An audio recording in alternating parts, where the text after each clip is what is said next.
vamos a estar viendo lo que conocemos normalmente, serían los sistemas compuestos, que les vamos a llamar normalmente mezclas. Nuestro sistema va a estar formado por más de una sustancia, sabiendo que la definición química de sustancia, la que podamos nosotros diferenciar a través de su identidad química. Los procesos industriales es muy raro que ustedes trabajen con sustancias puras. Son muy pocos los procesos así.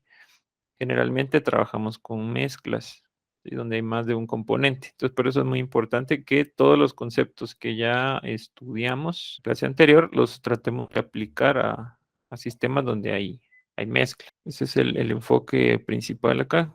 Hay muchos procesos donde hay procesos de mezclado, reacciones químicas, etcétera, donde van a aparecer mezclas.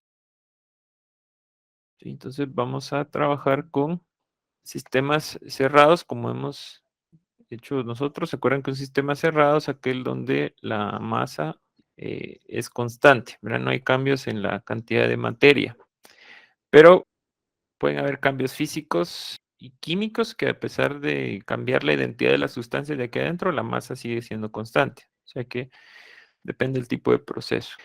Aquí siempre vamos a necesitar definir el estado del sistema con sus variables, como la temperatura, la presión, etcétera. Y entre esas va a aparecer una nueva que es la composición, que en general la vamos a definir así. Pero realmente abarca cierta cantidad de variables. Entonces, la gracia es que ahora aparece este concepto nuevo de composición, pero es una composición química. ¿Qué cantidad relativa tiene de sustancias o de componentes el sistema? Entonces, los procesos donde cambian las variables de estado, donde hay un cambio de estado, van a ser afectados por esa composición. Puede haber un cambio de temperatura, un cambio de presión, etcétera, o un cambio de composición. Y la composición química va a afectar lo que va a ocurrir en esas variables que nosotros conocemos. Aquí va a ser muy importante que la composición se mida, ¿no? O se cuantifique. Puede ser una variable extensiva, como por ejemplo la cantidad de materia de cada especie, lo que vamos a llamar moles, ¿sí? Estos moles, ¿se acuerdan? Nosotros los teníamos solo para una sustancia pura. Entonces ahora van a pasar a tener moles para cada sustancia. Entonces vamos a usar las letras mayúsculas A, B, C, etcétera, para representar componentes. Estas letras representan componentes o sustancias químicas diferentes. También podríamos trabajarlo con masa, pero eso no es muy común en la parte química, sino más en lo industrial, pero sí se pueden hacer cálculos con masa. Esa sería la variable extensiva, que puede afectar al equilibrio de fases, al equilibrio químico, que vamos a ver más adelante. Entonces, este concepto hay que tenerlo claro. Donde se pone interesante es cuando trabajemos con variables intensivas en la composición. Es donde entran variables que ustedes ya han usado. Por ejemplo, la más común es la fracción molar, donde ya no usamos la cantidad de moles, sino una cantidad relativa, ¿ya? Entonces dividimos cantidad del componente dentro de la cantidad total, ¿no? Eso es una fracción molar. Ahí hay más variables que ustedes conocen, por ejemplo, la molaridad. ¿Se acuerdan cuando preparaban una solución, los moles de una sustancia dentro del volumen? O la molaridad.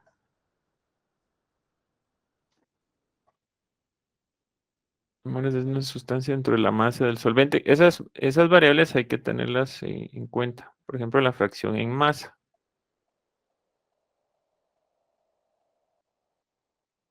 Ahorita más adelante vamos a regresar a esto. Yo solo lo voy a escribir aquí para tenerlo claro, ¿no?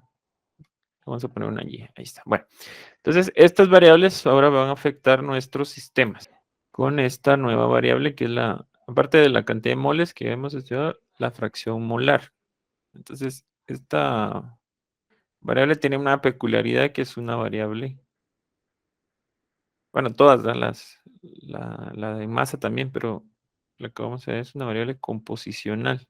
Muchas cosas que vamos a hacer con las fracciones son un poco extrañas. Por ejemplo, las gráficas que vamos a ver, a veces se comportan o se tienen que pensar, digamos, de una forma distinta a como ustedes ven las escalas numéricas en una gráfica, normalmente.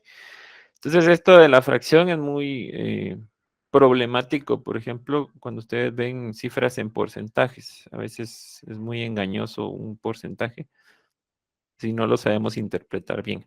Las mezclas, sí, ustedes saben que al final solo los podemos definir como combinaciones de varios componentes y en nuestro caso que se van a presentar en una forma homogénea. Más adelante vamos a hablar de eso.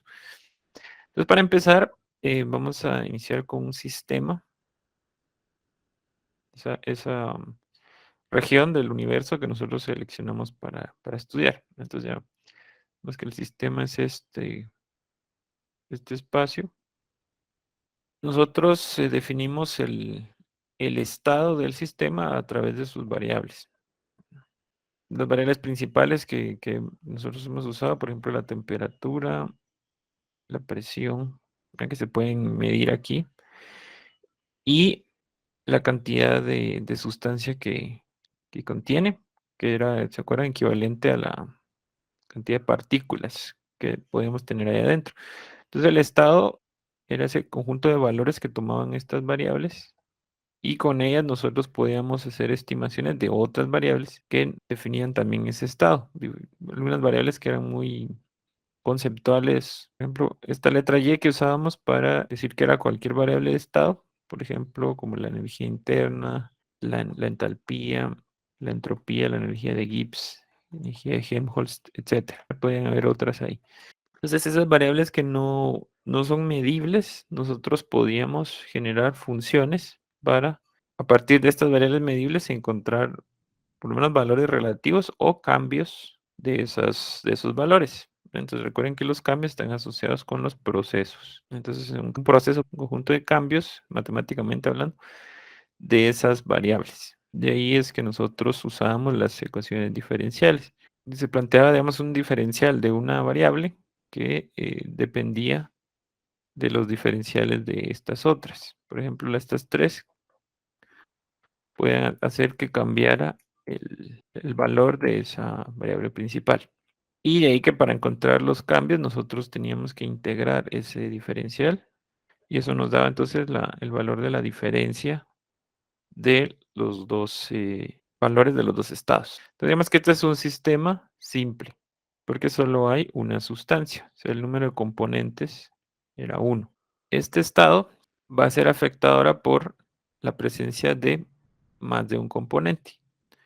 Entonces, cuando tenemos un sistema compuesto, ¿sí? Donde el número de componentes es mayor a 1, de más de una sustancia, entonces es necesario agregar los valores de esas variables nuevas que aparecen. ¿Sí? Entonces, el estado ya no va a ser solo temperatura, presión, sino que ahora van a aparecer las demás sustancias como nuevas variables. Pueden ser muchos componentes.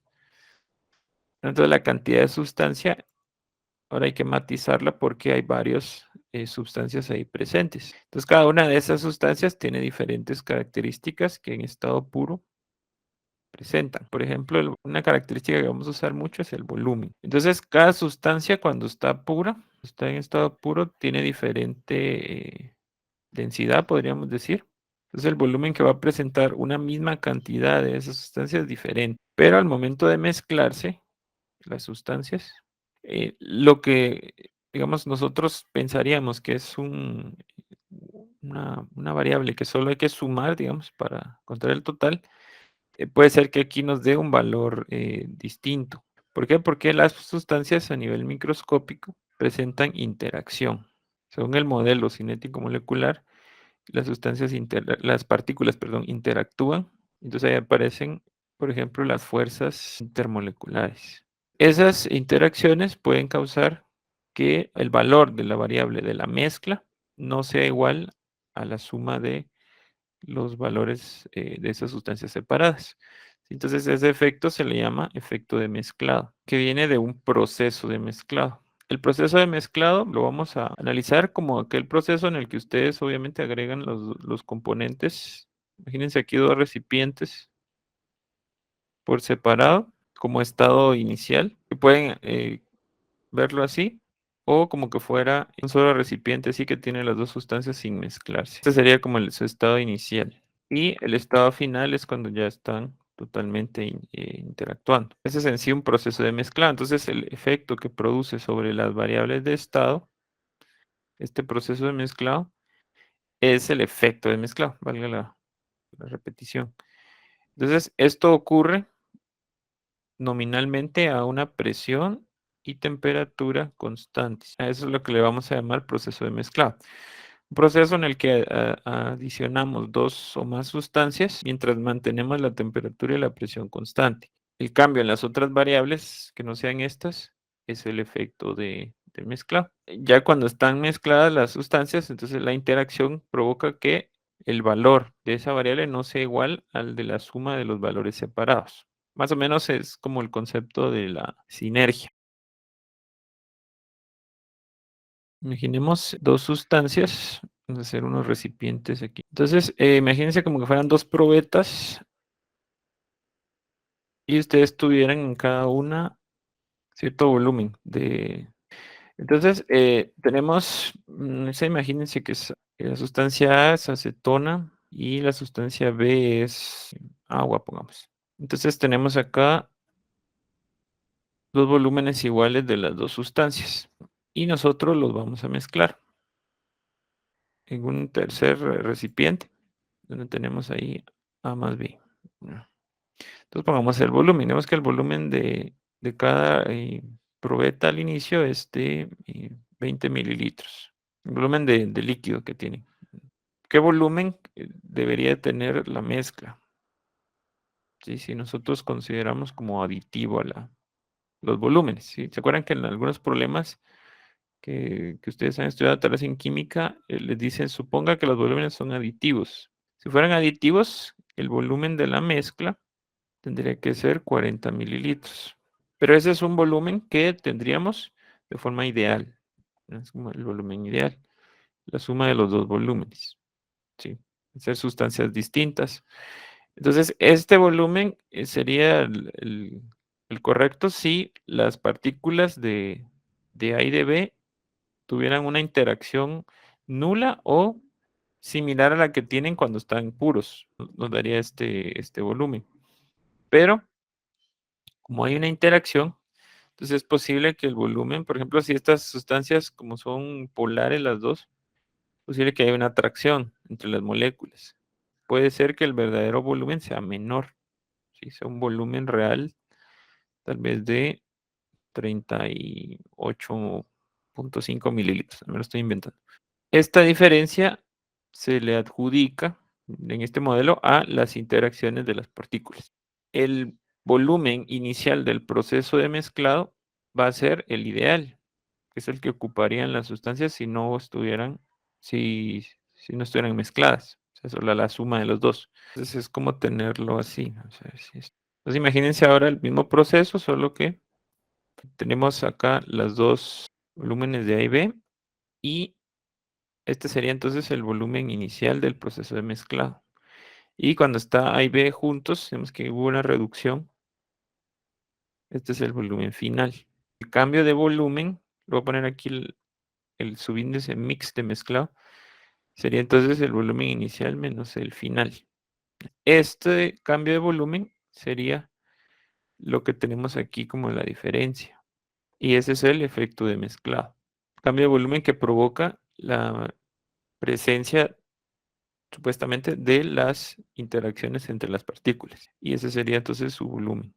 Entonces ahora analizando el volumen final, que sería el volumen ya del producto del mezclado, nosotros lo podemos obtener a partir de estos que habíamos dicho. Pero, ¿qué es lo que cambia en cada sustancia? Entonces, ¿se acuerdan que aunque yo tenga el mismo volumen, las sustancias manejan una densidad diferente? Por tener una estructura molecular distinta, pueden tener una diferencia en su densidad. Entonces, eso se refleja también en el volumen molar. O sea que lo que los diferencia básicamente son los volúmenes molares. En el caso ideal, donde no hay interacciones, podríamos decir que el volumen fue la suma de los dos volúmenes. Hemos dicho que 20-20 da 40.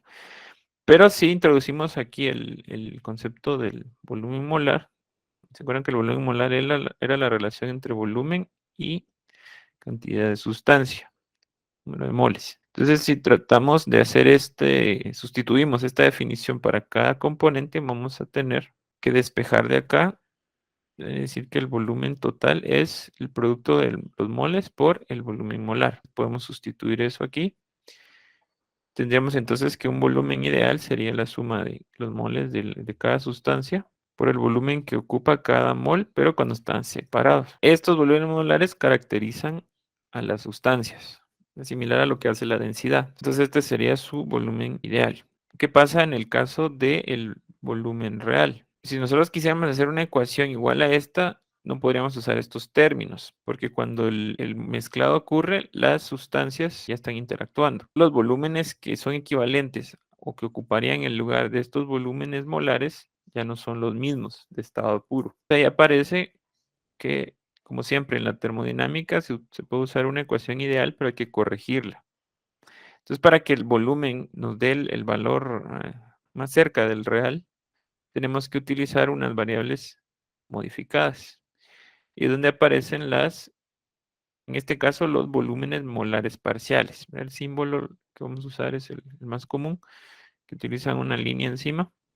¿Sí? Le quitamos la M de molar. Entonces, estos volúmenes son los que ocupan el lugar del volumen molar, solo que toman en cuenta las interacciones de las partículas. Es el volumen que ocuparía cada sustancia si nosotros la extraemos de la mezcla, pero sin quitarle el efecto del mezclado. Ustedes tienen la mezcla hecha acá y le extraemos, por ejemplo, el componente A junto con el efecto del mezclado que le provoca B. Entonces, el volumen que ocuparía al salir de la mezcla es el volumen molar parcial, que es diferente al que ocupaba cuando estaba puro. Entonces, como que nosotros viéramos a nivel microscópico a las partículas de A, pero interactuando con unas partículas de B invisibles. Entonces,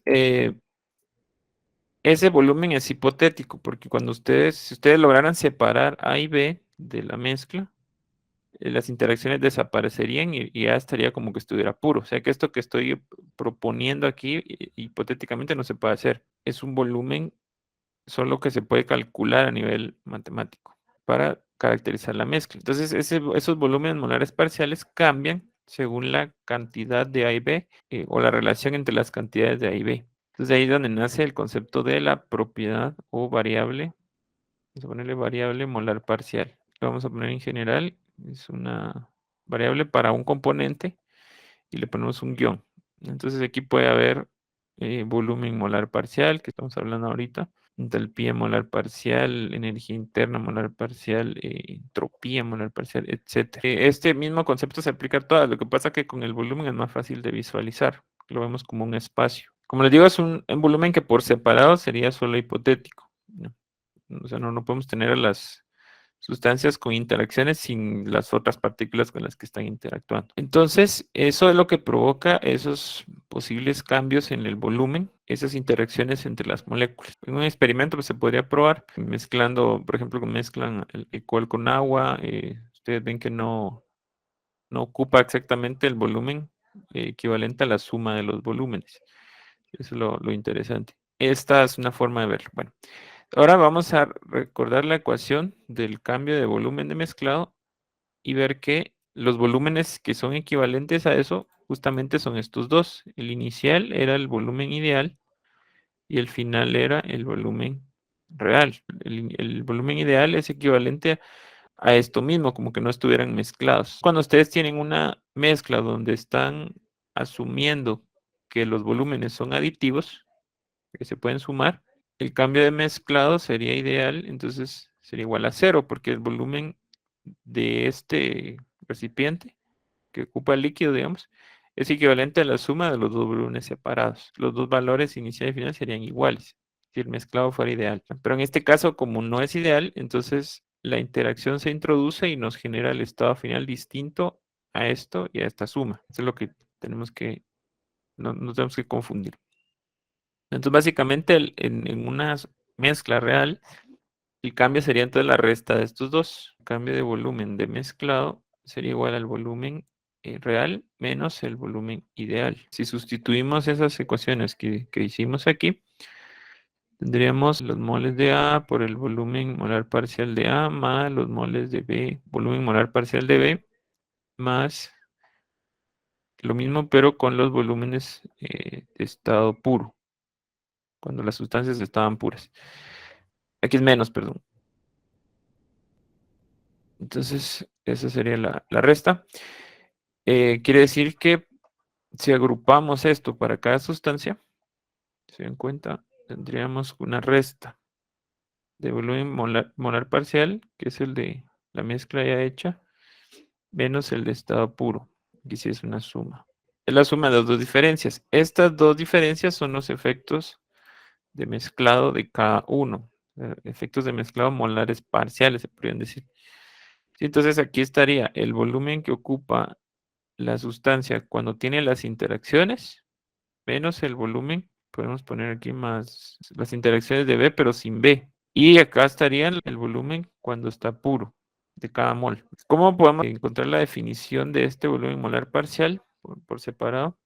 Entonces recordemos que el volumen molar, aparte de ser la relación entre el volumen y los moles, también esa queda como que fuera una pendiente, digamos, porque el volumen al final es un cambio desde cero y los moles también son un cambio desde cero. Entonces podemos decir que esto es una derivada parcial del volumen respecto de los moles cuando no cambiamos ni la temperatura ni la presión. Eso es equivalente. Por ejemplo, en una ecuación diferencial de la función de volumen que aparecía la dilatación térmica, la compresibilidad isotérmica y nunca tomábamos en cuenta los moles porque nuestros sistemas siempre eran cerrados, pero aquí entraría entonces el volumen molar. Entonces, si se dan cuenta, el volumen molar está ocupando el lugar de esta derivada parcial, que es el que nos dice qué tasa de cambio sufriría el volumen cuando nosotros cambiamos los moles, que es lo mismo que multiplicar un cambio de moles por esto, pero de una forma más consistente. Entonces, el volumen molar parcial entra a ampliar esta definición. Ahora, como el volumen depende de más variables, temperatura, presión, y ahora ya no solo son unos moles, sino los de las dos sustancias, hay que ampliar entonces la ecuación diferencial para definir un cambio. Un diferencial de volumen sería la dilatación térmica por el volumen de T, esto queda igual, los efectos de la temperatura y la presión. Y ahora hay que agregarle un efecto para cada sustancia. ¿Sí? Entonces tendríamos una derivada siguiendo la misma línea del volumen respecto de los moles de A, cuando la temperatura y la presión no cambien. Pero además, en cada sustancia, eso es interesante, tiene que permanecer constante la cantidad de las otras sustancias, o sea que la cantidad de B también permanece constante. Y aquí entraría entonces el efecto de la variación de los moles de B. En cuenta, estamos usando el mismo principio de los procesos reversibles que hemos calculado. Y para la sustancia B tendríamos una expresión similar. Solo que hay que dejar constante los moles de A. Entonces, ¿se acuerdan que siempre en un proceso cambiamos una variable, dejamos constantes las demás? Y así es como funciona. Como A y B, los moles de A y de B son variables independientes, se pueden dejar constantes mientras cambiamos cada una de esas dos. Entonces, estas derivadas entrarían a ser sustituidas por el volumen molar, que es una derivada parcial. Aquí, por analogía, estos son los volúmenes molares parciales de A y B. Entonces, de ahí podemos generalizar la definición de una variable molar parcial. Va a ser entonces, para cualquier variable de estado, para cualquier componente, el componente I. Esta I quiere decir que es cualquier componente, ¿no? Va a ser entonces la derivada parcial de la variable que estamos diciendo, Y, respecto de los moles de ese componente, cuando la temperatura, la presión y vamos a poner como un conjunto aquí, J. Los moles de las otras sustancias, porque no solo pueden haber dos, sino pueden haber más. Entonces J nos dice que son todas las demás sustancias. Son constantes. Temperatura, presión y la cantidad de las demás sustancias permanece constante. Esa derivada parcial equivale a la propiedad molar parcial. Y esa sería entonces su definición. Escribiendo la ecuación en general para cualquier variable, tendríamos entonces que habría para un proceso un efecto de la temperatura, la presión y cantidad de moles constantes, ¿no? Más el efecto de la presión, temperatura y los moles de todas las sustancias constantes. Más, entonces aquí voy a generalizar esto. Como puede haber cualquier número de componentes en el sistema, entonces vamos a hacer una sumatoria para ahí de la derivada parcial de los moles de cada componente a temperatura, presión, y le cambio la letra para que no entre en la sumatoria. Aquí hay que manejar un poco esto que se ve en la matemática de matrices y todo eso, de las sumatorias, ¿no? Esto entraría aquí por el diferencial de los moles. Este término se va a reproducir según el número de componentes que hay en la mezcla. Entonces, si hay 3, 4, 5 componentes, van a haber 3, 4, 5 de estas derivadas. Para simplificar esto, aquí podemos borrar esta derivada y aquí podríamos colocar el símbolo de la propiedad molar parcial, ¿no? Para cada componente. ¿Sí? No tenemos que escribir esa derivada porque esta es la definición que tiene. Por eso es que el mezclado, si se dan cuenta, está a temperatura y presión constante para que no se confundan estas dos, justamente estas dos derivadas que afectan aquí. Entonces, manejando la derivada como una forma de cuantificar el efecto que tiene la temperatura, la presión y la cantidad de cada sustancia sobre la variable de estado. Ponemos varios ejemplos aquí. Aparte del volumen, que ya lo vimos, por ejemplo, podríamos trabajar con la entalpía, de las variables que más vamos a usar. Entonces, está el efecto de la temperatura, la presión, y podemos tener dos sustancias, ¿no? En este caso. Entonces, ¿cómo se vería esta ecuación? La derivada parcial de del diferencial de entalpía sería entonces, necesitamos una derivada, una variable, perdón, que corresponda a la derivada parcial de entalpía respecto a temperatura. La primera es la Cp y la otra lo hemos visto con el experimento de Joule-Thomson, se acuerdan que era menos Cp coeficiente de Joule-Thomson. Esas dos. Y las derivadas de los moles, aquí entra implícito, no lo tomábamos en cuenta, pero que los moles de A y de B son constantes. Porque esto lo habíamos definido para sistemas cerrados, entonces siempre la cantidad de materia en el sistema era constante. No lo poníamos, pero viene implícito, que la cantidad de las sustancias es constante. Y acá tendríamos entonces, por ejemplo, para el componente A, sería temperatura, presión y moles de A constantes. Este sería su entalpía molar parcial, y para B igual. Y cuando varía A, la que es constante es B. Y cuando varía B, la que es constante es A.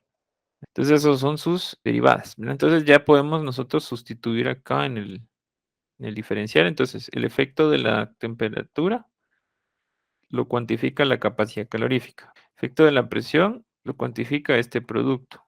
Esto ahora ya no es para una sustancia pura, sino es para la mezcla, como que fuera un todo. Estos dos. Y ahora hay que agregar la parte de las entalpías molares parciales.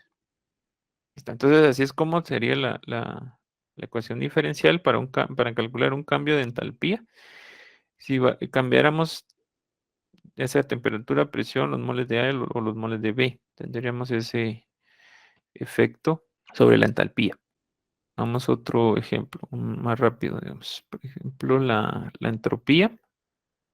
Si la ponemos como función de la temperatura y ahora tenemos dos sustancias, tendremos un diferencial de entropía.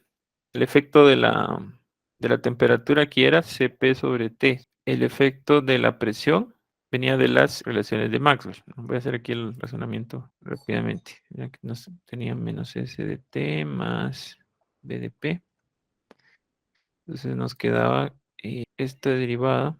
¿Se acuerdan que era igual a menos B presión constante? Sacándola de la ecuación de Gibbs. El efecto de la presión sería entonces menos la derivada de B respecto de T a presión constante, solo para recordar, de P. Más, entonces aquí tendrían las dos entropías molares parciales, ¿no? Y así quedaría la ecuación para la entropía. Y así sucesivamente podemos hacer para todas las demás variables de estado.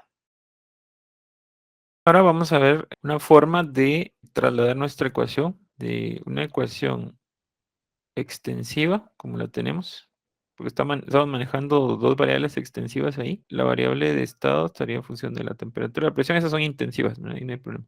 Pero estamos manejando los moles de las sustancias y vamos a convertirla en una ecuación intensiva. El hecho de usar variables intensivas nos ayuda a que no tengamos problemas de escala. Cuando trabajamos con el sistema en miniatura, digamos, a un sistema más grande, no tengamos ningún problema. Entonces la idea es convertirla en una ecuación donde trabajemos con la variable molar, pero ahora esta es de mezcla, o sea, para un mol de mezcla. Ya no estamos hablando de un mol de una sustancia pura. Y va a ser función de siempre la temperatura, la presión, pero ahora en lugar de los moles, vamos a trabajar con fracciones molares. Recordando que la fracción molar es la división entre los moles de cada sustancia dentro de los moles que hay en total en la mezcla. Estos moles es la suma, equivalen a la suma de los moles de todos los componentes. Entonces, para hacer eso, vamos a trabajar con esta ecuación de nuevo, la que hemos estado usando. Esta de acá, mira que es la general, digamos. Esta es nuestra ecuación general.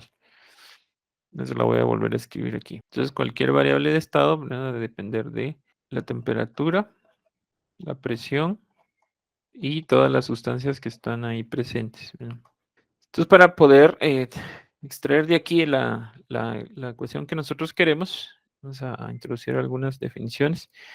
Vamos a recordar que la variable molar, si nosotros la multiplicamos por los moles, nos da la variable total, que es esta de acá.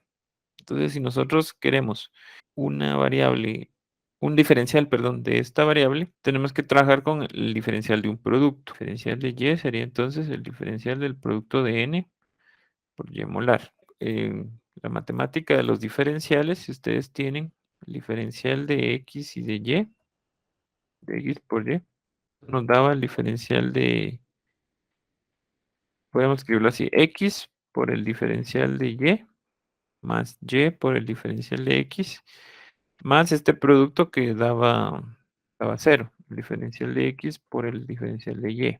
Esto nos quedaría entonces igual a, si seguimos esta lógica, tendríamos que serían los moles por el diferencial de la propiedad molar más la propiedad molar por el diferencial de los moles. Entonces eso lo podemos sustituir aquí. Y en este caso, aquí como es una derivada parcial, este diferencial está condicionado a que va a tener los moles constantes. Este diferencial no puede ser igual a esto porque los moles son constantes. Entonces el diferencial de moles desaparece, sería solo n por el diferencial también condicionado a moles constantes de y molar. Entonces si podemos quitar estos y poner estos de acá. Entonces esto lo vamos a sustituir acá. Pero hay otros diferenciales de esa misma variable que están dentro de una derivada parcial. Entonces, estos diferenciales, dijimos, estaban condicionados a lo que la derivada mantiene constante. En este caso, la presión, que esa no aparece aquí, y los moles totales. Entonces, los moles totales, estos, no deberían variar. Entonces, donde presenta variación, eso hay que eliminarlo. Entonces, habíamos dicho que el diferencial de Y a moles totales solo es este producto. Entonces, ahí ya tenemos para sustituir el de acá y el de acá. Y para el caso de los moles, vamos a usar la relación que tienen con la fracción molar. Entonces, recordemos que una fracción molar se calcula como la relación entre los moles de cada componente y los moles totales. Para eliminar esos moles, que son los de cada componente, igual los despejamos de aquí, como hicimos en este caso. Nos quedaría entonces que es igual al producto de la fracción de cada uno por esos moles totales. Y volvemos a hacer esto mismo, construir un diferencial, este que vamos a quitar. Entonces, el diferencial de moles de cada especie sería el producto de la fracción diferencial de n más n por el diferencial de la fracción. Cuando nosotros sustituyamos eso aquí, se van a formar dos sumatorias para este término y para este, porque todas corresponden a cada componente, quedan dentro de la sumatoria. Hagamos ese proceso. Vamos a introducir esta parte acá, esto en las dos derivadas y este diferencial aquí. Vamos a modificar la ecuación bastante. Del lado izquierdo quedaría como el diferencial absoluto de la variable y, sería n diferencial y molar más y molar de n. Sería este. Luego las derivadas, donde aparece el diferencial moles constantes, tendría que ser este. Como los moles estos ya son constantes, esta variable sale de la integral y uno podría dejar esta n o poner el sinónimo que sería una composición constante. En este caso, vamos a hacer lo siguiente, colocar n. Entonces, al momento de sustituir, el que queda adentro es el diferencial de la variable molar, la presión, y ya podemos colocar aquí que lo que es constante son las fracciones. Ya no tendría sentido si ya hay una constante acá, volver a decir que es constante, es una redundancia. Nos queda lo mismo con la presión. Y por último, vamos a sustituir este término aquí. Entonces, como hemos dicho, la sumatoria se tiene que partir en dos. Tendríamos más, voy a introducir en un corchete XY. Como el dn es el mismo para todos los componentes, queda como factor común. Veamos el parcial. XY, así. De n, y el otro término sería n por la sumatoria de estas propiedades por el diferencial de la fracción. Listo, así nos quedaría la ecuación. Pues ahora lo que vamos a hacer es factorizarla y con eso vamos a generar dos ecuaciones nuevas. Entonces, ¿cómo la vamos a factorizar? Vamos a agrupar todos los términos que tengan los moles totales en una sola expresión y todos los que tengan el diferencial de moles en otra. Entonces, lo que va a hacer es que va a trasladar los 4 términos que están del lado derecho hacia la izquierda. Este término, las 3 derivadas y la última sumatoria. Las 2 derivadas, perdón, y la última sumatoria. Y luego vamos a unir todos los términos que tengan el diferencial de n, que solo son 2. Esta sumatoria y esta variable molar. Entonces quedaría y molar menos. Todo quedaría entonces igual a 0 porque trasladé todos los términos a la izquierda. Me falta, perdón, el factor común es de n. Cuando tenemos una sumatoria aquí, hay que preguntarse, bueno, ¿qué pasa con los términos de adentro si esto nos está dando 0? Primero hay que considerar que el número de moles no depende de la variación. Acuérdense que los moles son una variable de estado. Entonces no son afectadas por la trayectoria. Entonces no importa qué variación nos lleva a un valor de moles totales, sino solo el valor que en sí que tiene en cada instante. O sea que este número es independiente de esta variación. Como son independientes, no puede haber una función que los relacione. Entonces, al no pasar eso, la única forma en que toda esta sumatoria nos dé 0 es que los términos que están dentro de los corchetes sean 0. Quiere decir que lo que está dentro del corchete es igual a 0. Entonces, al momento de hacer eso, genera una ecuación nueva, que es la que andábamos buscando. Imagínense que tomamos todo esto y lo igualamos a 0, puedo pasar al lado derecho todo lo que está negativo. Entonces ya nos queda la ecuación como que nosotros buscamos, con variables composicionales intensivas. Esa sería entonces la ecuación correspondiente.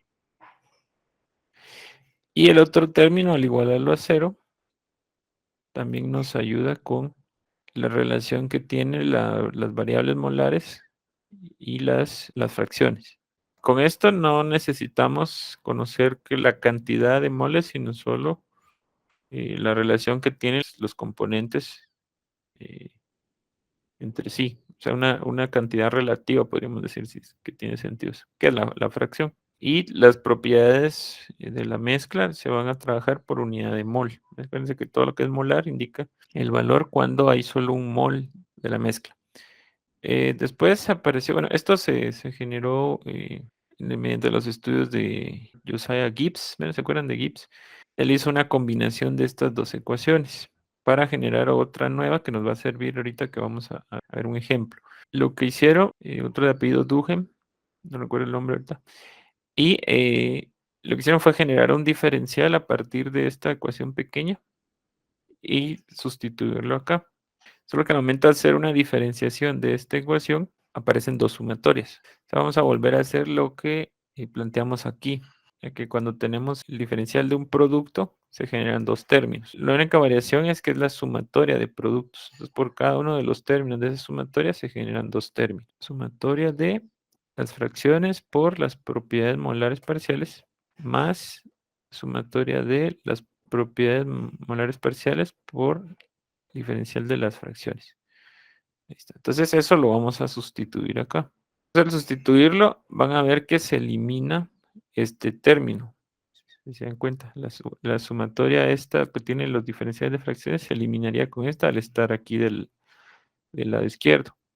Entonces lo que aparece es una ecuación de esta forma. Sumatoria de las fracciones por los diferenciales es igual a los dos efectos de la temperatura y la presión.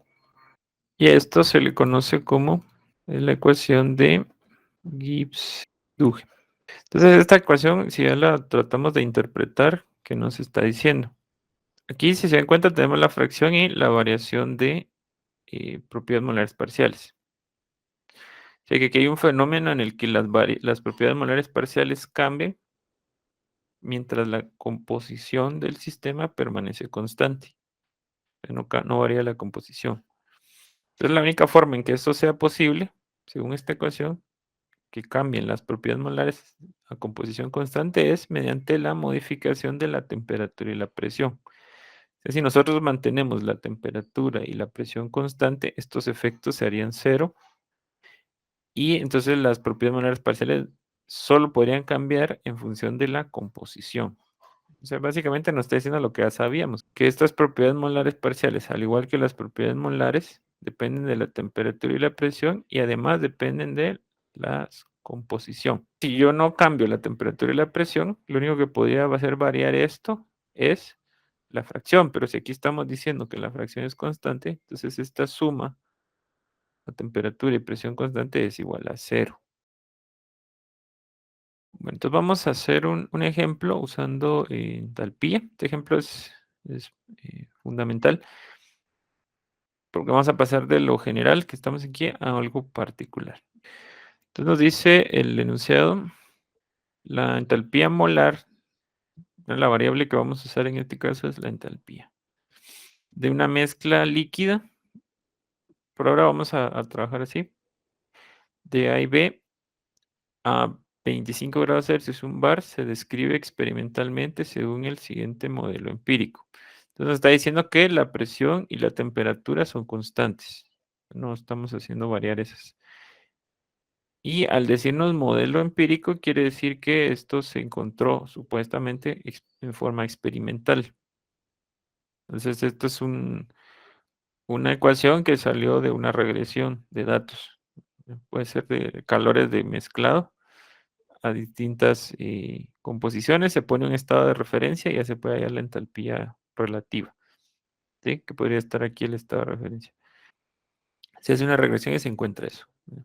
A diferentes composiciones. Utilizando el concepto de propiedad molar parcial y la ecuación de Gibbs-Duhem, estime las entalpías molares parciales y el cambio de entalpía de mezclado para obtener, es importante, 52 moles es la cantidad de mezcla, ¿sí? A partir de los compuestos puros para, aquí debería ser una composición de 35% molde A, ¿sí? Entonces, noten que no nos dieron la fracción de B.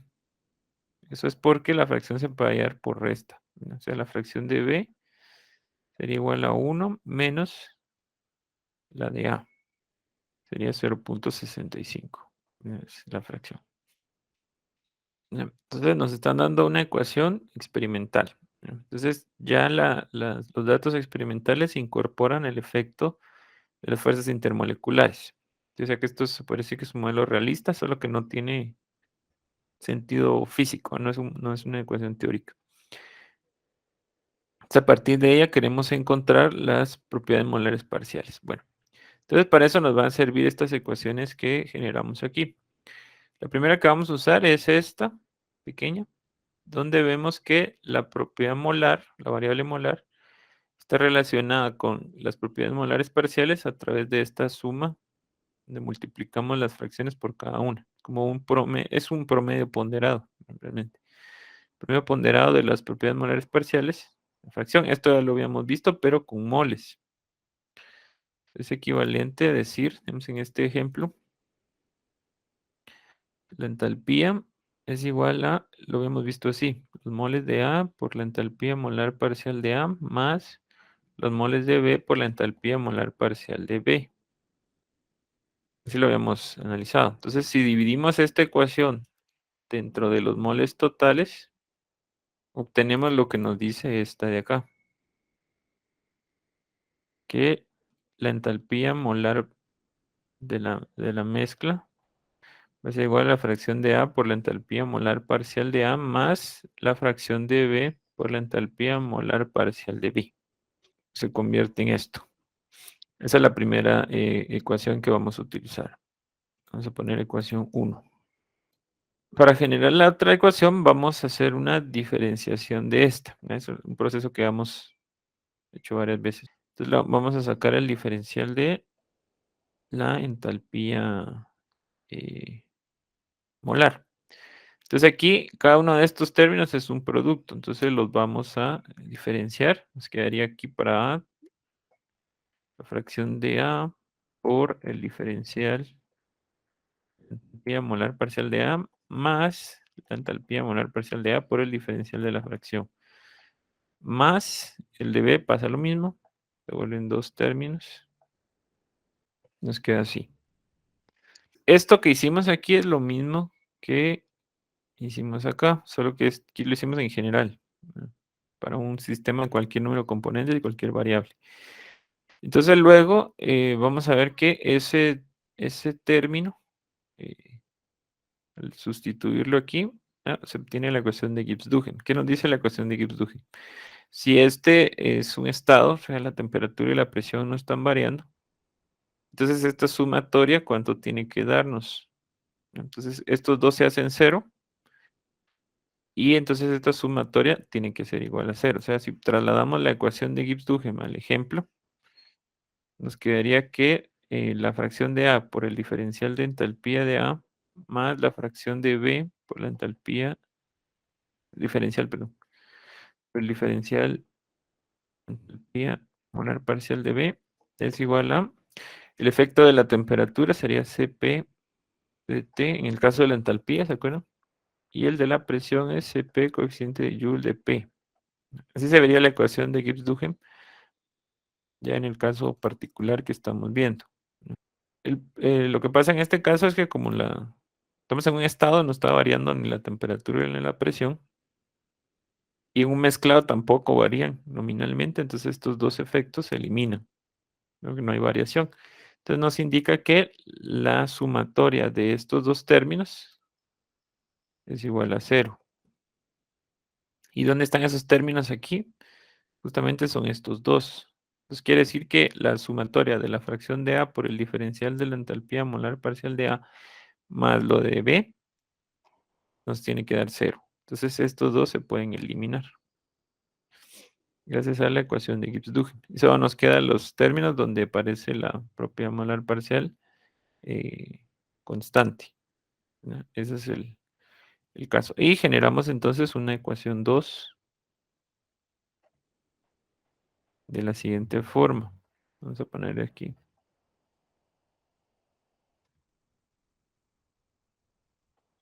Ya que lo tenemos así.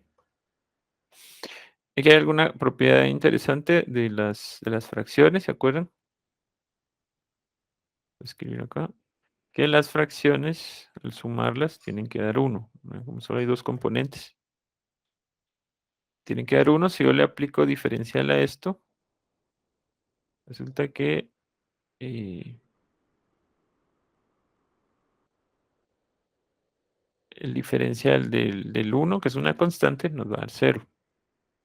Entonces, esto indica que si lo separamos, algo que es bastante obvio, si aumenta la fracción de un compuesto, tiene que disminuir la del otro y viceversa, ¿sí? Esto es una propiedad interesante porque yo puedo tener un sistema con cierto número de moles de A y B.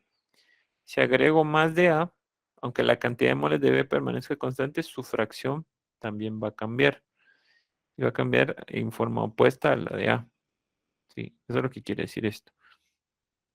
Pero aunque no agreguen o quiten moles del otro compuesto, su fracción es afectada. Entonces esto lo puedo sustituir aquí y resulta que puedo poner aquí el diferencial de fracción de A solo cambiando el signo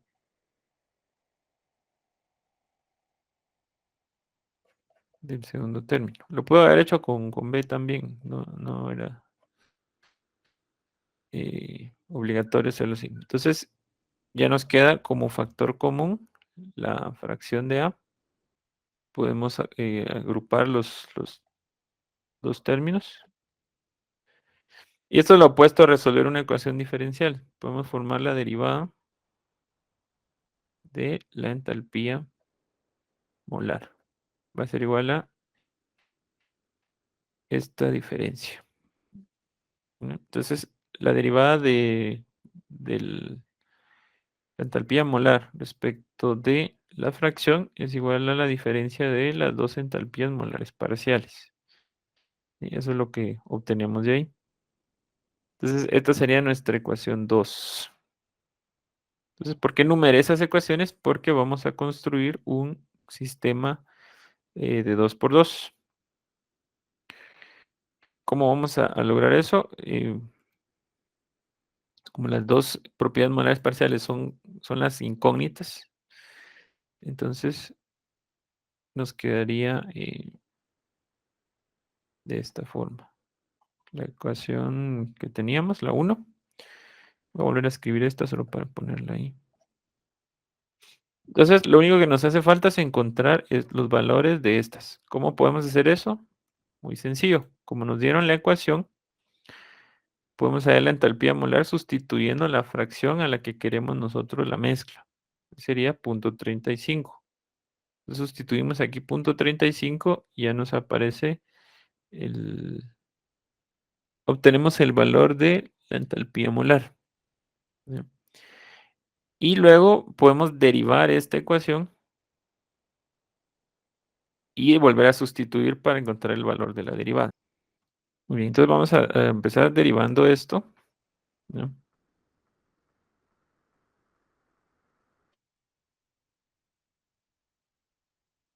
Nos quedaría aquí haciendo el proceso, como este es un polinomio sencillo, entonces sería 3 por 65.2, 195.6, que es de a cuadrado, más 2 por 15.2, creo que es 30.4 por XA, menos 53. Ese es el valor de la derivada. Vamos a hacer la sustitución. Vamos a sustituir en XA 0.35 por 0.35 y calculemos entonces la entalpía molar y la derivada.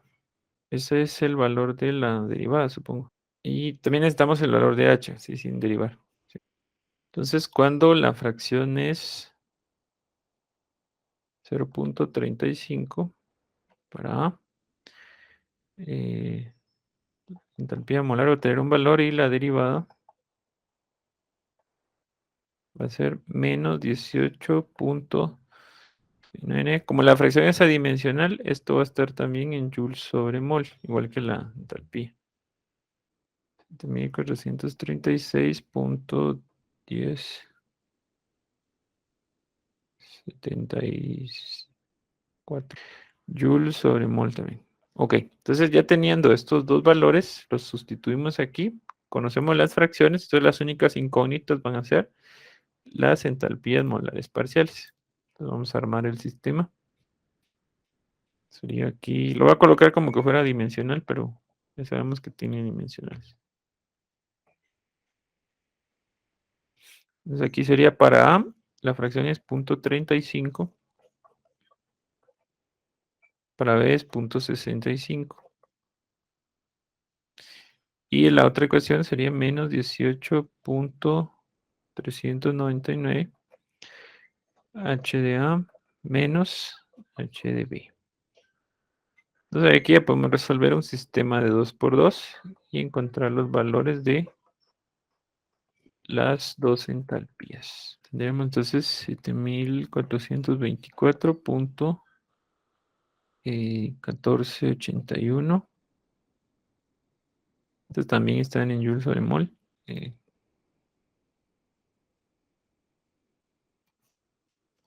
42. Excelente, muy bien. Entonces, así es como podemos hallar las propiedades molares parciales combinando las dos ecuaciones. Se en cuenta, combinamos la ecuación de Gibbs-Duhem con la de la propiedad molar, la que relaciona las fracciones.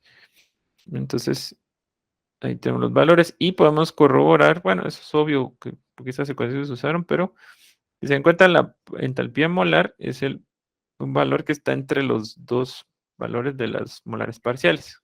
Concuerden que es un promedio ponderado. Eso también es una seña de que resolvimos bien el problema. 7436 punto esto está entre estos dos valores. Ahora nos pide que encontremos el cambio de entalpía de mezclado. ¿Sí? Entonces, recordemos que habíamos dicho que el cambio de una propiedad de mezclado, en este caso entalpía, iba a ser la entalpía de la mezcla menos la entalpía de la mezcla como si fuera ideal. La entalpía de la mezcla utilizaba las propiedades molares parciales. Esa es la que tenemos. Y la ideal usa las propiedades como si los compuestos estuvieran puros. Esa sería entonces la que tenemos que encontrar. Esta ya la tenemos, es la que nos da la ecuación. Solo que la tenemos por unidad de mol. ¿No? O sea que nosotros tenemos esta ecuación así. Moles totales por la entalpía molar menos la entalpía molar ideal. Entonces esa entalpía molar ideal saldría de dividir esta ecuación dentro de los moles totales. X de A por H molar A.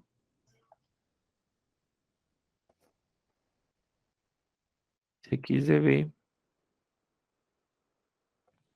Es el equivalente. Nos hace falta encontrar esta para restársela a la que ya tenemos, que es la entalpía de la mezcla. Y esa diferencia multiplicarla por los moles. Entonces tendríamos el cambio de entalpía de mezclado, partiendo de las sustancias puras. Entonces recordemos que esa entalpía molar ideal considera como si las variables son aditivas. Esa sería la entalpía inicial del proceso de mezclado y la entalpía final es cuando ya están mezclados. Entonces la diferencia entre estos dos es lo que nos da el cambio de entalpía de mezclado. ¿No? Puede ser molar. ¿Cómo vamos a encontrar este valor? Es sencillo, solo hay que encontrar las entalpías molares de estado puro.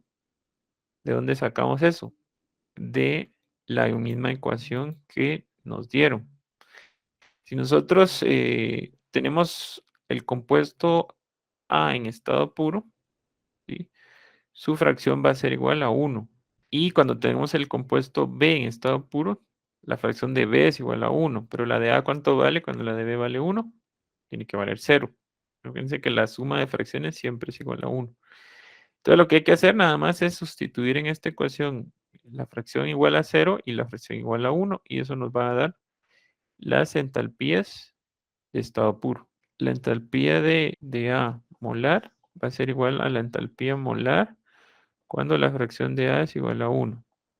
Y la entalpía de B molar es igual a la entalpía molar cuando la fracción de A es igual a 0, porque la de B es 1.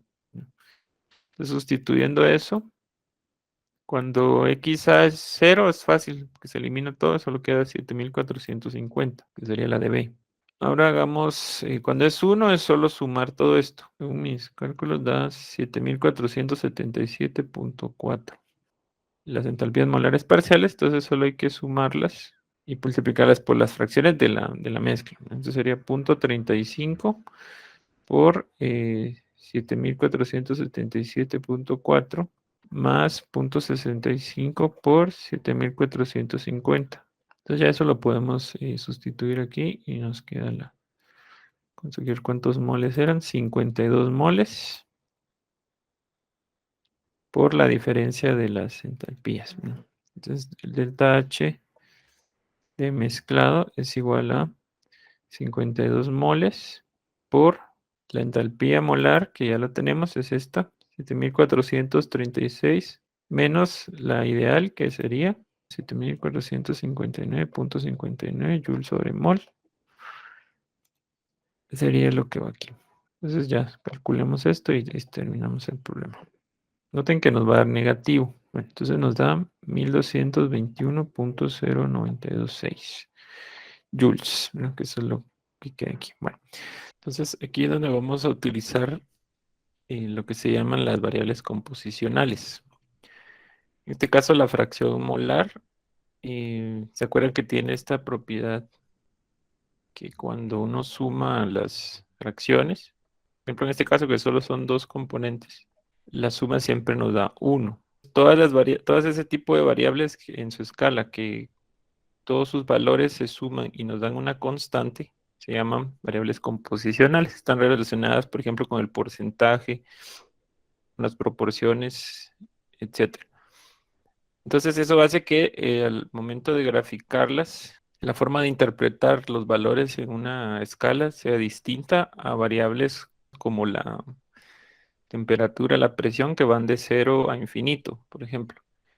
Estas variables no llegan, no se pueden salir de 0 a 1 o de 0 a la constante. Entonces, al representar una fracción, nosotros seleccionamos uno de los dos componentes, en este caso de un sistema binario. Seleccionamos uno de los componentes, tenemos el componente A.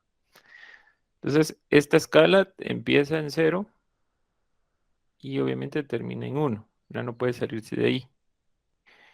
Pero el compuesto que seleccionamos es el que nosotros estamos colocando de izquierda a derecha, ¿sí? Porque así es como normalmente se trabaja el eje positivo. Es casi que una convención. Entonces, cuando marcamos un punto en esta escala, estamos marcando una mezcla binaria, ¿sí? Entonces, por ejemplo, si yo marco acá que esto está así aproximadamente 0.3, me estoy diciendo que la fracción de A de 0.3. Entonces, la distancia desde el 0 hasta este punto es el 30% de la distancia completa. La fracción de b sería 1 menos 0.3, ¿sí? 0.70. La fracción de b es la distancia que complementa a ese 30% para que nos dé 100. La fracción de a realmente es esta distancia. Y la de b sería esta. Aquí estamos ilustrando lo que dijimos el último día. Se aumenta una fracción, tiene que disminuir la otra, aunque la cantidad absoluta solo sea modificada en un componente, ¿sí? Entonces, si yo muevo este punto del lugar, estoy cambiando la cantidad absoluta de alguno de los dos componentes o de los dos. Y eso hace que las fracciones cambien todas al mismo tiempo. Un error que podemos llegar a cometer es pensar que la escala, para marcar una mezcla binaria, tenemos este ejemplo, tenemos que marcar los dos puntos, hacer esto. Marcan acá la fracción de A, que supuestamente es 0.3. Y entonces normalmente dicen, antes aquí la fracción de B está acá, que es 0.7. Esto es erróneo, porque la escala solo es de izquierda a derecha, solo es para A. Si hacen esto, están haciendo dos escalas diferentes. Entonces la escala de B, si nosotros la estamos colocando acá, tendría que ir al revés, de 1 a 0. ¿Sí? Va para el otro lado. Entonces hacer esto es erróneo. Bueno, entonces en el ejemplo que nosotros tenemos, aquí coloqué otra vez el enunciado, nos estamos trabajando con la entalpía molar. Entonces nos dan un polinomio que representa todas esas posibles entalpías que puede tener la mezcla para diferentes fracciones. Entonces, para obtener esto a nivel experimental, digamos que cualquier variable que nosotros le vamos a medir a la mezcla, tenemos que tener distintas fracciones preparadas, digamos, experimentalmente. Entonces, cada uno de estos puntos puede ser, no sé, un tubo de ensayo con la composición correspondiente. A cada una de esas se les va a medir una propiedad para colocarla acá, digamos. Entonces, aquí el eje Y sería la variable. En este caso fue una variable molar, era la entalpía. Y cada uno de estos nos va a dar un punto.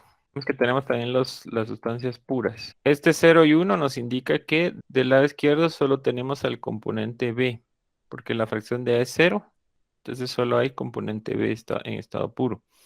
Y del lado derecho, el componente A, o sea que este tubo que puse acá solo tiene A y este que puse aquí tiene B. Los demás tienen a los dos en diferente proporción. Cada una de estas, al medir la propiedad de alguna forma, directa o indirectamente, nos va a dar un punto. Entonces luego por regresión se encuentra la ecuación que mejor se ajusta a esos puntos. Y esa es la ecuación que nos dieron en el ejemplo. Para resolverlo gráficamente, lo que hay que hacer es, para que esté a escala, obviamente, hay que introducir este polinomio a una tabla de Excel e ir sustituyéndole las fracciones desde 0 hasta 1. O sea, 0, 0.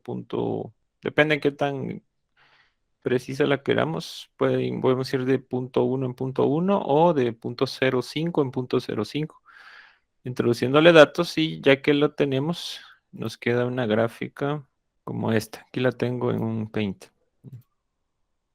Esta es la curva del polinomio que nos dieron en el ejemplo. Entonces va de 0 a 1. Aquí están los valores de la fracción. Y lo que tenemos en el eje Y es la entalpía molar. Esa sería la gráfica de la ecuación que nos dieron. Entonces vamos a tratar de trasladar los conceptos que vimos el último día, así numéricamente, a esta gráfica. Teníamos que la entalpía molar de la mezcla era el promedio ponderado de las entalpías molares parciales. Y la derivada de esa entalpía, eso fue lo que encontramos, era la diferencia de esas dos. ¿Se acuerdan que con ese sistema de ecuaciones resolvimos el problema? Pero ¿cómo se traslada esto a la gráfica? Esta entalpía molar es la curva azul. Entonces tenemos que usar el concepto de la derivada. ¿Se acuerdan que la derivada es la pendiente de la recta tangente? ¿En dónde va a estar esa tangente? En el punto de xa igual a punto 35. Nosotros nos interesa cuando la fracción de A es 0,35, que es la mezcla que nosotros queremos caracterizar. Entonces vamos a marcar, aquí está la escala de A, esta es para la fracción de A, entonces vamos a marcar para punto 35, sería más o menos ahí. Entonces ahí estaría la mezcla que queremos hacer.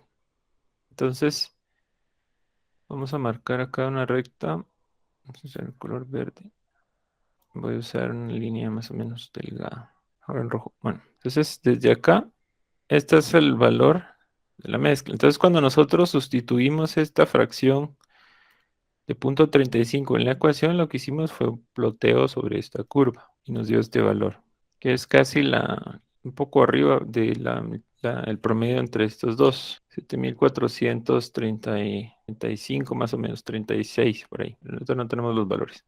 Esto es el valor, este es el valor de la mezcla. Ahora, ¿cómo hacemos para encontrar las propiedades molares parciales? Aquí entra la otra ecuación que nos dice que la derivada es la diferencia de las dos entalpías. Para encontrar eso, tenemos que hacer una recta tangente en ese punto.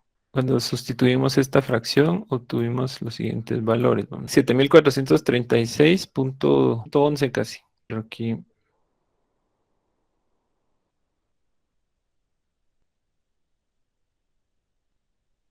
aproximadamente el valor que dio. Las propiedades molares parciales eran 7,424,14 y 7,442. Bueno, ¿dónde marco esos valores? Como habíamos dicho, el valor donde la fracción de A es 0 es cuando solo hay B en estado puro, o sea que aquí está B. Y donde la fracción es 1, solo hay A. ¿Sí? Entonces, de este lado yo puedo marcar los valores referentes a B y del lado derecho los que se refieren al compuesto A. La entalpía molar parcial de B nos había dado 7442.55. Entonces había salido un poco arriba de esto. Entonces aquí va Entonces voy a marcar una recta tangente desde aquí. Esto lo hice para guiarme un poco. Y esta sería entonces la recta tangente. Aquí lo que obtenemos es la entalpía molar parcial de A, que según nuestro cálculo había sido, de B, perdón, de B, 7442.55. Y la de A queda justamente entre estas dos más o menos, 7420 y 7430. Y aquí nos dio 7424, ¿se encuentra? 7424.15. Esta es la entalpía molar parcial de A y esta es la de B. Sí, entonces, así es como se encuentran las propiedades molares parciales gráficamente. Tenemos que, siempre y cuando esté en función de la fracción, tenemos que marcar el punto de la mezcla que a nosotros nos interesa y la recta tangente en sus dos lados nos da esos valores. ¿Por qué? Porque nos está diciendo que la pendiente es la diferencia entre las dos entalpías. La pendiente de esta recta es negativa. ¿Se acuerdan que la derivada de la ecuación en ese punto nos dio negativo, menos 18.399? Y esta derivada es la diferencia entre las dos entalpías molares.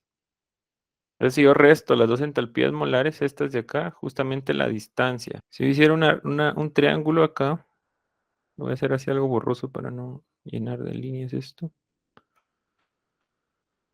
Algo así. Si hiciéramos este triángulo de acá, la altura sería justamente 18.399. Es negativo porque va hacia abajo la hipotenusa de ese triángulo. Así es como nosotros vemos que esta distancia justamente es la diferencia de estas dos. Ahora hagamos el otro inciso. Nos dice que encontremos el cambio de entalpía de mezclado para obtener los 51 a partir de los componentes puros. Eso es importante. La mezcla, ¿se acuerdan que salía a partir de una diferencia de entalpías? N por la entalpía molar de la mezcla menos la entalpía molar ideal, ¿sí? Cuando eran aditivas las entalpías. Entonces, esa entalpía ideal era también un promedio ponderado, pero de las entalpías molares de los estados puros de las dos sustancias. ¿Dónde están esas entalpías? En los extremos de la curva. O sea, acá. Esta de acá, el 7450, ¿se acuerdan que era? Entalpía molar de B, ¿ya? Cuando B está puro. Y la de acá, que era 7470 y algo, era la entalpía molar de A cuando está puro. No son molares parciales, son molares. Entonces la entalpía ideal va a ser siempre el promedio ponderado de esas. Cuando nosotros hacemos un promedio ponderado así, esto se puede volver una ecuación de la recta. ¿Por qué? Porque yo puedo sustituir aquí xb, lo puedo sustituir por 1 menos xa. Si hacemos eso y acomodamos las variables, digamos, si ponemos aquí 1 menos xa, podemos sacar como factor común lo que tiene xa. Entonces nos queda una ecuación así. HA molar menos HB molar por XA más HB molar. Entonces, ¿qué forma tiene esto? Es una línea recta, donde la pendiente es la diferencia de las dos entalpías y el intercepto de la entalpía molar de B. Si yo hago esto para todos los puntos, no solo el del problema, voy a obtener una recta. Voy a obtener una recta que es fija, ¿sí? No va variando con la composición. Esa recta verde representa todas las entalpías de mezcla, si la mezcla fuera ideal, o sea, si las entalpías fueran aditivas. Entonces, para el caso del problema, nosotros calculamos esa entalpía haciendo el promedio ponderado. Es como que hubiéramos ploteado acá y calculado sobre esta recta el valor de la entalpía ideal, que nos había quedado 7459.59, casi 7460, 7459.6 más o menos. Esa es la entalpía molar ideal. Para encontrar el de mezclado, simplemente hay que restarlos. El de la mezcla, que es este, menos el ideal. Como el ideal es mayor que el de la mezcla, la diferencia es negativa. Aquí se ve la dirección del cambio de mezclado. Entonces, esta distancia de aquí para acá, de la curva hasta la recta verde, es el cambio de entalpía molar de mezclado. Y es una distancia negativa porque el estado inicial está acá, es el estado antes de mezclarse, y el estado final es en la mezcla. Y ese sería el proceso. Todo el proceso va hacia abajo. No sé, una flecha aquí. Ahí está. Va hacia abajo. Ese sería entonces el proceso de mezclado. ¿Ya? Entonces aquí ya se podría plotear con esto y restar y nos daría un valor aproximado al que obtuvimos.